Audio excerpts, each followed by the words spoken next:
centennial year, and that was a very, very interesting year. One of the most interesting parts of it, I suppose, had to be the baking of the big Lefse. And it brought a lot of publicity to Starbuck, and it has been real good for our community. This evening we have together some of the original members of this Lefse baking team. One of them has passed away since it was baked 50 years ago, and one is not feeling well today. But we do have 6 people here, and we'll start off by letting them introduce themselves. We have the 6 people from the team, and we have 2 ladies here who help the circuit. So let's have them introduce themselves first here. Chuck Wallquist, Guilford Jurgensen, Larry Kettleson, John Gorder, Morris Walling, Morris Amundsen. And the ladies? Audrey Amundsen and Joyce Wallquist. One of the first things that people ask about here is how in the world did you come up with this idea of baking the big Lefse? And as far as I know, I think Morris Amundsen was the man that came up with the idea. Maybe you want to elaborate a little bit more on that, Morris. Well, I happened to be on the Chamber Commerce board at that time, and we were talking about the centennial year was coming up, and wondering what can we do that would put us on the map or make it a little more interesting. And just more or less as a joke, I said, well, maybe we could make the world's largest Lefse or something, or bake a large Lefse actually. And believe it or not, it caught on. And I guess most of us know the rest of the story, but I'm sure you'll go on with it. Yeah. Well, Larry, what were the ingredients that were used for this big Lefse? Do you remember? well, I don't remember the exact amounts, but it was instant potatoes. We used potato buds and flour and shortening and sugar and salt. And I think we had a trial run the first time, or a couple trial runs probably, and we had trouble with it falling apart. And at the time I owned the bakery, I thought, no, I should find something that'll make it a little bit tougher or hang together better. So at that time, I used puff paste shortening that you make apple turnovers with. It's a good shortening, but it keeps your dough a little stronger. So I put that in the final one that we used that day, and it worked like a charm. Did you make it quite thin or Yeah, not? it was really a thin. I thought I know when the girls served it, it was no big thick one. It was pretty thin. People enjoyed it. Yeah. That's great. Yeah, I have a question for John Gorder. Could you tell us a little bit about the griddle? Maybe its size and weight and who made it and so on? Well, we used Julius Alberg owned Starbuck Iron, and he furnished 2 steel plates that were 5 foot wide and 10 foot long. And Arnie Gorder Jr. welded these 2 steel plates together. And then we had some railroad ties laying out here by the depot, and we got them lined up and put the steel plate, this big steel plate, over the railroad ties, and we put the charcoal fire underneath the steel plates. And when we started to get the griddle hot, the steel plate started to warp, but steel clamps solved that problem. So after a couple of experiments, we clamped the plate down right off the bat. And then by using a lot, starting and getting a good hot fire quite a while before we were ready to bake the left side, helped. How much do you think that plate weighed? I really don't know. I guess I should have done some checking, but it was quite a heavy steel plate, being 1/4 inch thick and 10 by 10. Yeah. People take a look at that roller that we have on display and you wonder what in the world that could possibly be used for. Well, here we have the man that can answer that, Morris Walling. On the night that we had our practice run, well, we discovered that we needed a transfer tool to deliver it from Larry's plywood rolling place over to the, and that was on a hay rack, over to the steel plate, which John Gorder just got through describing. And I thought, well, a roller would be the thing to use. And this formula that I used to use in the shop, determining the circumference of a circle, pi 3.1416.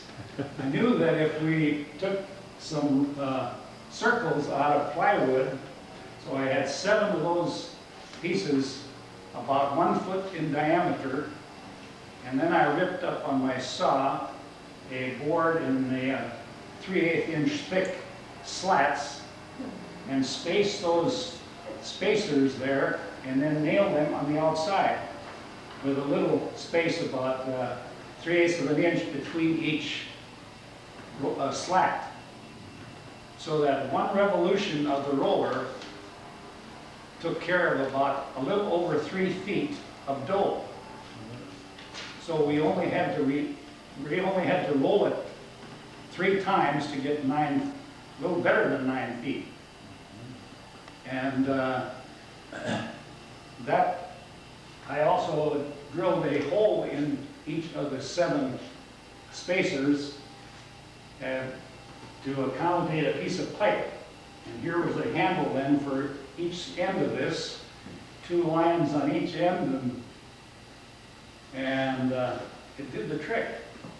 We transferred that big Lefse that Larry had rolled out.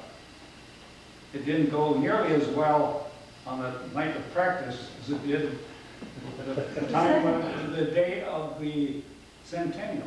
It worked very, very well. So I was very pleased about that. I suppose you have a patent on this, Morris? No, I can't say that. I told my friends that it was made in Sweden. Never have been able to make this Lefse. He's never been able to get it on hot grill. We had to have something like that. And I described something like that to Morris, and he went home and whipped it up. Didn't you try a big stick the first time? The first time I had a big, regular Lefse turner, well, there's no way you can carry it. So we gotta have something to roll it up on and then to roll it off. And when you baked one side, we got it up on there and roll it up again and then roll it out on the grill again. And just that worked. If it hadn't been for that, we would never have. I think you described how you turn when you bake pie. When I make a big pie, I roll it right up in the pan and then roll it back out in the pan. Yeah, and that's where the That's I idea. described that to Morris, and he went home and looked that up. And Probably should mention here, Larry, of course, is the baker here at the Starbuck bakery at the time. And still is a baker as far as that goes. Yeah. For Tilford here, and kind of wondering, did you guys do any practicing, and how did that go? And maybe you could tell us something about the size and weight of this record Lefse too. First we practiced one night and it didn't go so good because we didn't have the right equipment to roll the Lefse on. And then the second night we practiced, it went real good. And then the day of the celebration, it went real good. And we had a lot of Lefse. And then on Lavern's part, that Lefse was 9 feet 10 inches, I think it was, each way. So there was a lot of Lefse there. That's about all I can say. Remember how much it weighed? No, I think it weighed about 60 pounds, 60, 70 pounds. That's a lot of Lefse. That's a Lefse. Chuck, do you remember how the Lefse tasted? Was it any good? Well, of course it was. We couldn't make enough. No? I think we ran out, didn't we? We served another one too. We made a I second made one. 2 of them. We ate it all up. Yeah. They were almost good. So it was a surprise, really. Yeah. A lot of butter. How about the ladies here? The ladies that helped serve the Lefse over here. And how did they go? What do you remember from that day? Well, we remember that if they were going to do all that work and make the Lefse, we needed to serve it. and we needed to serve it rather elegantly. So we used the hay rack that they had rolled it on, and used a lace tablecloth, roses for center places, candle holders, everything. It looked lovely. And we just served this left, so people were coming right and left to get a piece of it. It was very tasty. And you ladies have lovely hats on tonight, too. Yeah. We had to dress the part. Compliments of Audrey. I had a hat that I had borrowed for it, and it was great.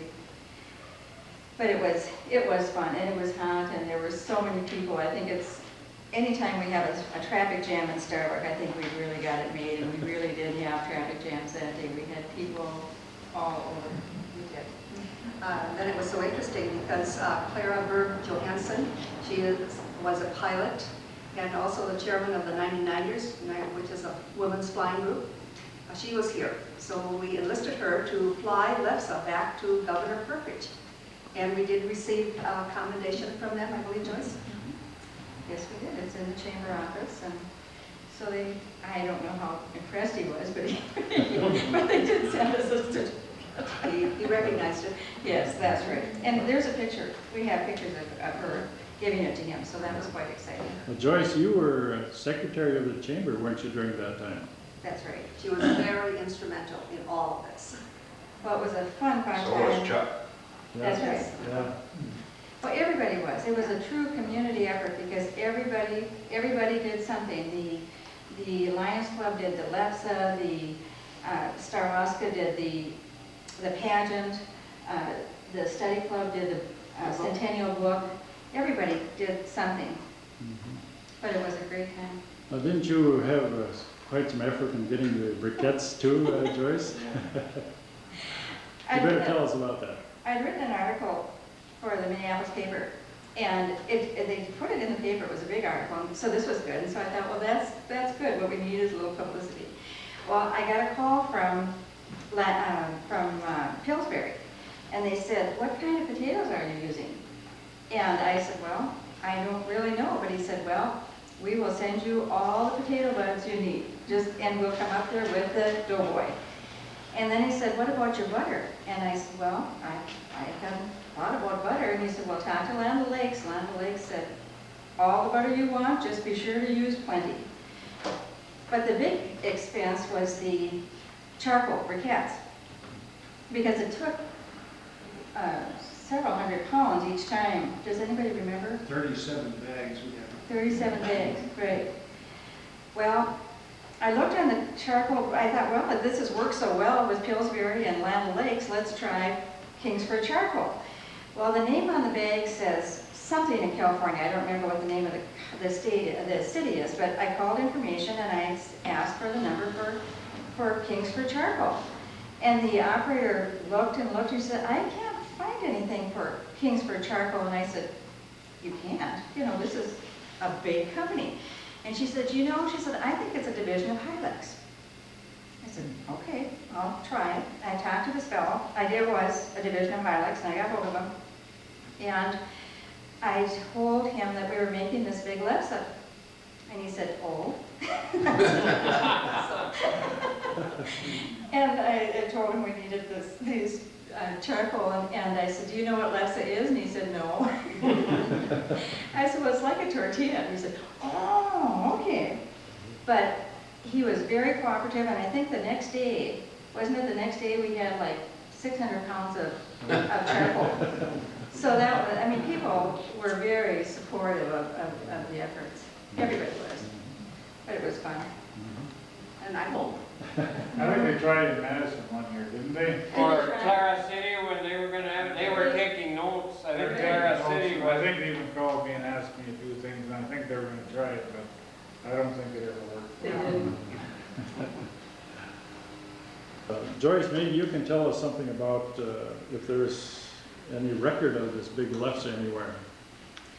Well, we thought as long as we were going to do this, we should probably get some recognition for it. So I called again to the Guinness Book of World Records and talked to them, and they said, Lefse, well, I'm not sure that that's a really good record that we'd be interested in. But they said, "You know what? There's a Norwegian Book of World Records ships it. And they said, why don't you contact them? So we did, and sure enough, they were very interested. And here we are, front and center in the book. They waited until after we had done it.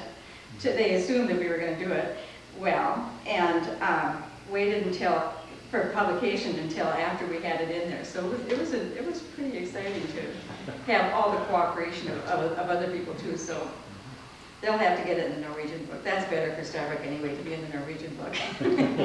Anybody can be in the Guinness book. There's a book here that was written by Gary Legwold, and it deals with the last word on Lefse. And there's a chapter in there about the big Lefse in Starbuck.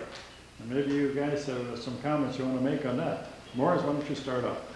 Okay, you were wondering about the ingredients and pounds. There were 30 pounds of potatoes, 35 pounds of flour, 1 pound of sugar, 1 pound powdered milk, 4 pounds shortening, puff paste shortening, by the way, used by bakers, and makes one Lefse approximately 10 feet square. This is written by Larry Legwold. Yeah, yeah. Apparently we supply them with ingredients, or the amount of the ingredients. You guys did a super job in the interview, and you've got a lot of good pictures in there of the actual, using the big rolling pin and everything, so it's really. Yeah, there's a picture of the roller in here, and also the steel one that was used for, I don't know if you can get that or not. Where did you guys meet when you came to interview? Gordy's Cafe. Gordy's, Gordy's. the Gordy's Cafe. That's the Petro Plus one. Yeah. Okay. Did you get an autographed copy by any chance? Any of you Oh, guys? I had to buy mine when he was here at the depot. Oh, okay.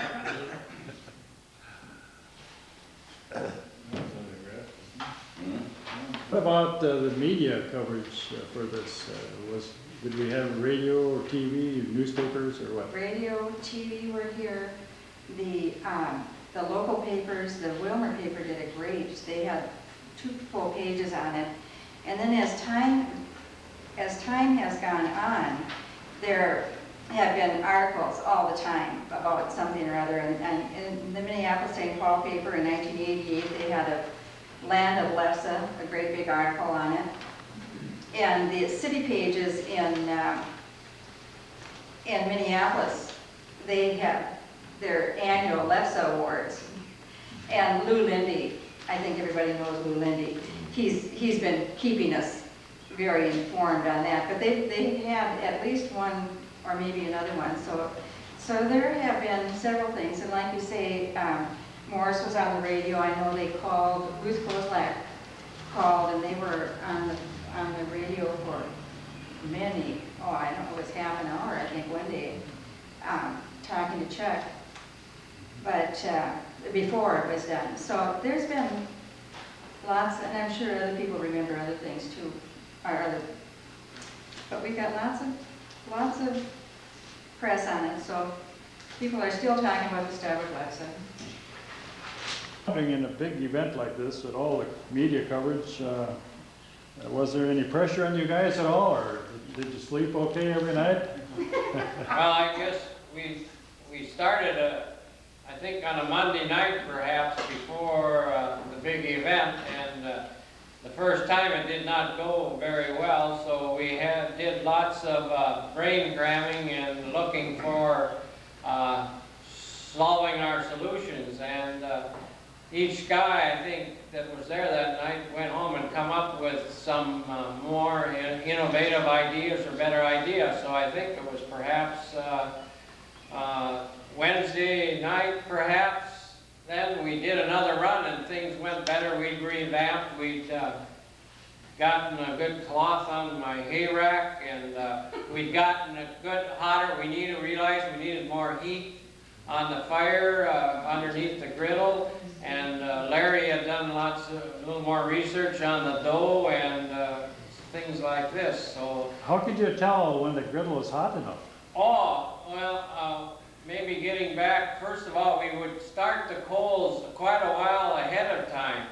And I think maybe the success on that Friday when we did the main one was we started coals perhaps around 10:30, 11 in the morning and got really good hot fire.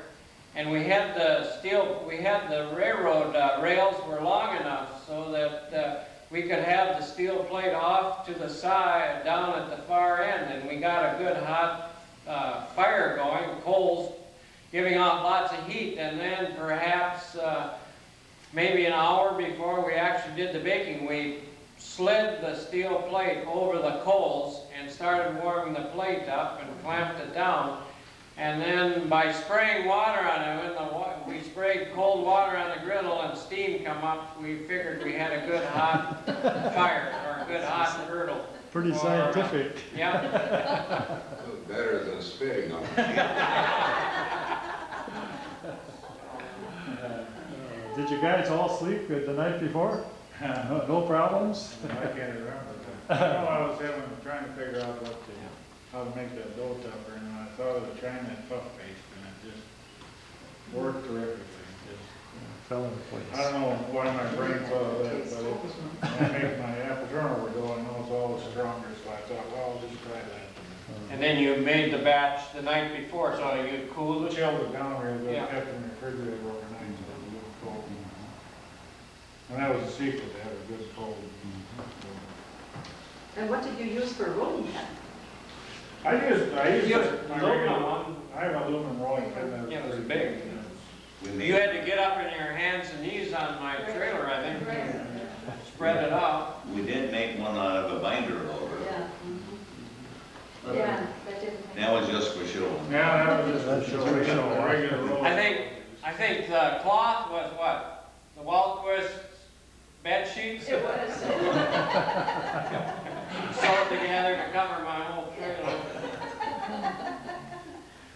It had been washed. King size. I write here, and there's a picture of you guys rolling it out. And a 6 deep crush, 6 foot or a 6 deep crush of about 1,000 people had to be cordoned off as the boys rolled out the world's largest Lefse on a hay rack.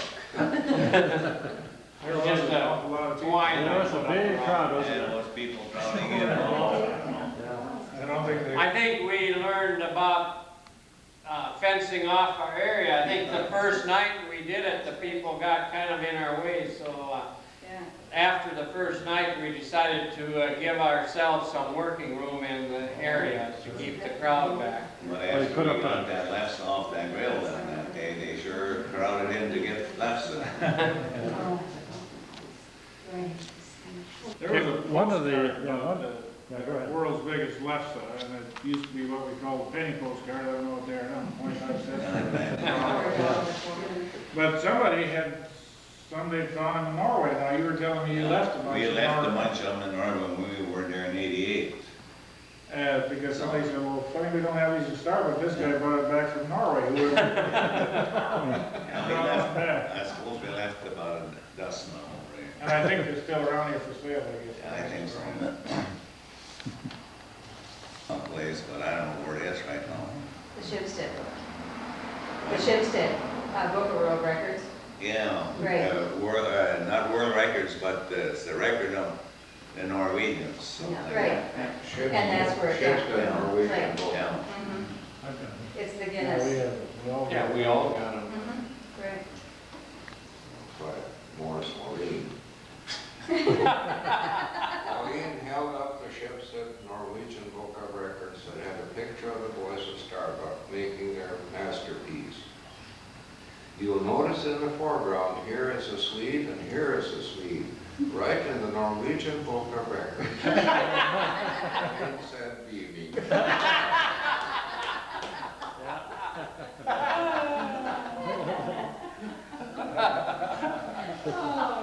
We believe that this was the beginning of Heritage Day, a takeoff of the world's largest Lefse, and along with the Starbuck golfing that's always been going on here, those two events led to Heritage Day, I believe. Well, I just want to thank you people for your successful efforts and the publicity that you brought to Starbuck. You have proven without a doubt that